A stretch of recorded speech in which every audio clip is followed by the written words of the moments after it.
Hello my dear APSC group 2 aspirants, welcome to expert online classes. ఈ short వీడియోలో మనం disguised unemployment అంటే ఏంది తెలుసుకుందాం. డిస్గైజ్డ్ అన్ఎంప్లాయ్మెంట్ డిస్గైజ్డ్ అన్ఎంప్లాయ్మెంట్ అంటే మీనింగ్ ఏంటంటే you have to remember one short term, that is marginal productivity of an employee is 0. Marginal productivity of an employee is 0. Marginal productivity of an employee is 0. ఒక ఎంప్లాయీకి marginal productivity కానీ 0 అనుకోండి, అలాంటి ఎంప్లాయీని మనం disguised unemployed అంటాం. Say for example, ఇక్కడ ఒక మనకి company ఉంది. ఈ కంపెనీలో 10 వర్కర్స్ ఉన్నారు.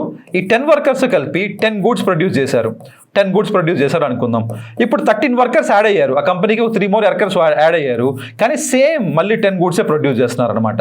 అంటే ఎక్స్ట్రాగా 3 మెంబర్స్ యాడ్ అయినప్పటికీ కూడా వాళ్ళ వల్ల 13 గూడ్స్ ప్రొడ్యూస్ అవ్వాలి, కానీ ఆ ఎక్స్ట్రా 3 గూడ్స్ ప్రొడ్యూస్ అవ్వలేదు.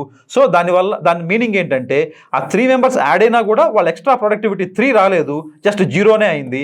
దాన్నే మార్జినల్ ప్రొడక్టివిటీ అంటే extra product because of the extra worker, అది 0 కాబట్టి ఇలాంటి ఎంప్లాయీస్ ఆల్రెడీ ఆ ముగ్గురు దాంట్లో పనిచేస్తున్నప్పటికీ కూడా ఆ ఎంప్లాయీస్ని మనం ఏమంటామంటే డిస్గైజ్డ్ అన్ఎంప్లాయీస్ అంటాం. ఓకేనా? సో ఈ విధంగా మనకి కాన్సెప్చువల్ క్లారిటీ తెచ్చుకుంటే గ్రూప్ 2 మెయిన్స్ ఈజీ అయిపోతాయి. Okay, let's come join the course and learn these kind of topics.